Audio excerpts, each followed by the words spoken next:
नमस्कार। आज के इस बेहद रोमांचक रणनीतिक विश्लेषण में हम एक ऐसे मैच की गहराई में उतरने वाले हैं जहां दांव सच में बहुत ऊंचे हैं। राजस्थान और गुजरात दोनों ही इस वक्त पॉइंट्स टेबल के बिल्कुल बीचों बीच 12 अंकों पर पूरी तरह से बराबरी पर खड़े हैं। और जो भी टीम आज बाजी मारेगी ना, वो सीधे 14 अंकों के साथ टॉप 2 में अपनी जगह पक्की कर लेगी। तो चलिए इस कांटे की टक्कर और इसके पीछे की पूरी रणनीति को समझते हैं। यकीन मानिए, ये कोई आम मैच नहीं बल्कि एक पूरा रणनीतिक युद्ध होने वाला है।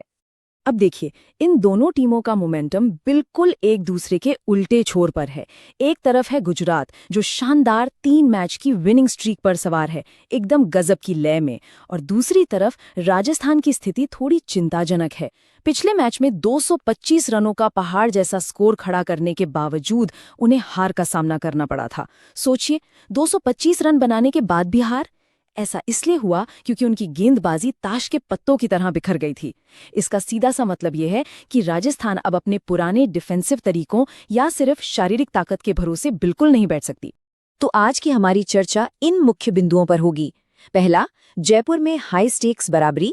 दूसरा, चरण 1 यानी शारीरिक असमानता। फिर चरण 2 में स्पिन का जाल। चरण 3 में फिनिशिंग का अंतर। और अंत में रणनीतिक युद्ध क्षेत्र की भविष्यवाणी। चलिए सबसे पहले बात करते हैं हमारे पहले बिंदु की, जयपुर में हाई स्टेक्स बराबरी। जयपुर का ये स्टेडियम सिर्फ ईंट और पत्थर का मैदान नहीं है, ये राजस्थान के क्षेत्रीय गौरव का प्रतीक है। यहाँ होम टीम के लिए इमोशनल दाव सबसे ऊंचे स्तर पर होते हैं। और इस पिच पर वो जादुई आंकड़ा है 190। ये 190 सिर्फ एक नंबर नहीं है, बल्कि इस बैलेंस ट्रैक पर जीत का असली पैमाना है। इस स्कोर तक पहुंचने या इसे डिफेंड करने के लिए एकदम सटीक रणनीति चाहिए। यहां एक छोटी सी भी गलती हुई और पूरा मैच हाथ से फिसल सकता है। अब आते हैं मैच के पहले चरण पर, शारीरिक असमानता। मैच के शुरुआती ओवरों में इस पिच पर एक खास तरह का कड़ा उछाल, जिसे हम हार्ड बाउंस कहते हैं, वो देखने को मिलता है। ये तेज गेंदबाजों के लिए किसी वरदान से कम नहीं है। लेकिन जरा इस नंबर 14 पर गौर कीजिए। ये कोई मामूली नंबर नहीं है, ये राजस्थान के युवा सेंसेशन वैभव सूर्यवंशी की उम्र है। जी हां, सिर्फ 14 साल। और ये लड़का अभी हाल ही में महज 34 गेंदों पर एक तूफानी शतक जड़कर आ रहा है। ये वाकई में हैरान कर देने वाला है। लेकिन असली रणनीतिक पेंच यहीं फंसता है। इस 14 साल के बल्लेबाज के सामने जो चुनौती है ना, वो सच में डरावनी है। कि गीसो रबाडा 150 किलोमीटर प्रति घंटे की भयानक तेज रफ्तार से गेंद डालेंगे। रबाडा इस पिच की प्राकृतिक उछाल का पूरा फायदा उठाएंगे। और उनके साथ दूसरे छोर से होंगे मोहम्मद सिराज, जिनकी लाइन और लेंथ इतनी सटीक होती है कि गलती की रत्ती भर भी गुंजाइश नहीं मिलती। जरा सोचिए, एक तरफ 14 साल का युवा जोश और दूसरी तरफ 150 की रफ्तार वाले दुनिया के सबसे खतरनाक तेज गेंदबाज। ये एक बहुत बड़ी शारीरिक असमानता पैदा करता है। और आंकड़ों का ये अंतर तो और भी दिलचस्प है। जहां शुभमन गिल जैसे दिग्गज खिलाड़ी आमतौर पर 140 के स्ट्राइक रेट से खेलते हैं, वहीं ये युवा वैभव 200 के पार ऑपरेट करते हैं।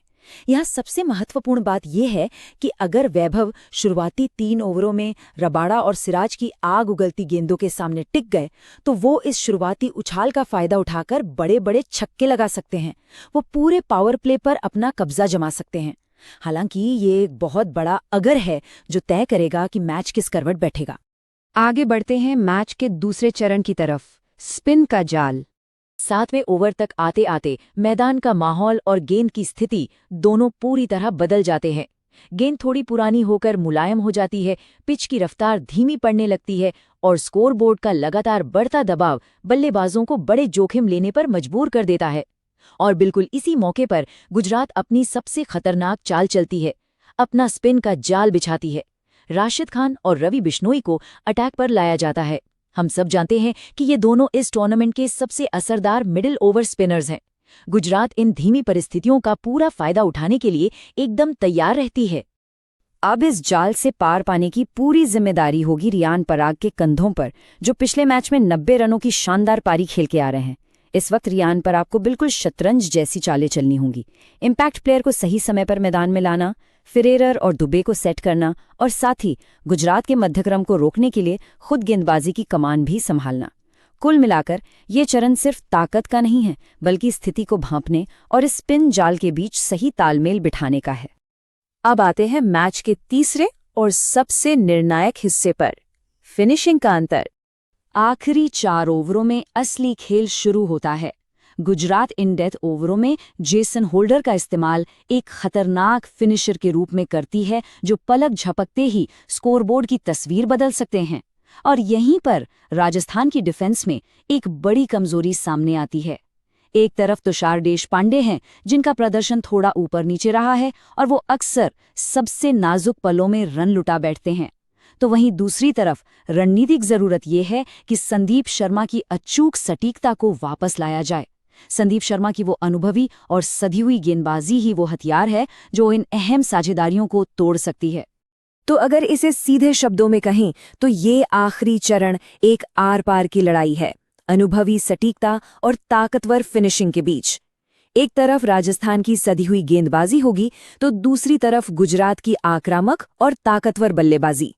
ये इस बात की असली परीक्षा है कि क्या अनुभव की सटीकता भारी भरकम शारीरिक ताकत पर भारी पड़ सकती है। ये वाकई में एक रोंगटे खड़े कर देने वाले अंत की तरफ इशारा कर रहा है। और अब हमारी चर्चा का आखिरी पड़ाव, इस रणनीतिक युद्ध क्षेत्र की भविष्यवाणी। कुल मिलाकर देखा जाए तो ये पूरा मैच रियान पराग के नेतृत्व और प्लेऑफ के इस भारी दबाव में उनके रणनीतिक फैसलों का एक बहुत बड़ा इम्तिहान है। टॉप 2 में अपनी जगह बनाने के लिए उन्हें कई मुश्किल फैसले लेने होंगे, लेकिन इन सब के बीच जो एक सबसे बड़ा सवाल गूंज रहा है वो ये है कि क्या 14 साल का युवा वैभव दुनिया के सबसे खतरनाक तेज गेंदबाजों की आंधी के सामने टिक पाएगा, या फिर गुजरात अपनी ताकत का जलवा दिखाते हुए टॉप 2 में अपनी जगह पक्की कर लेगी।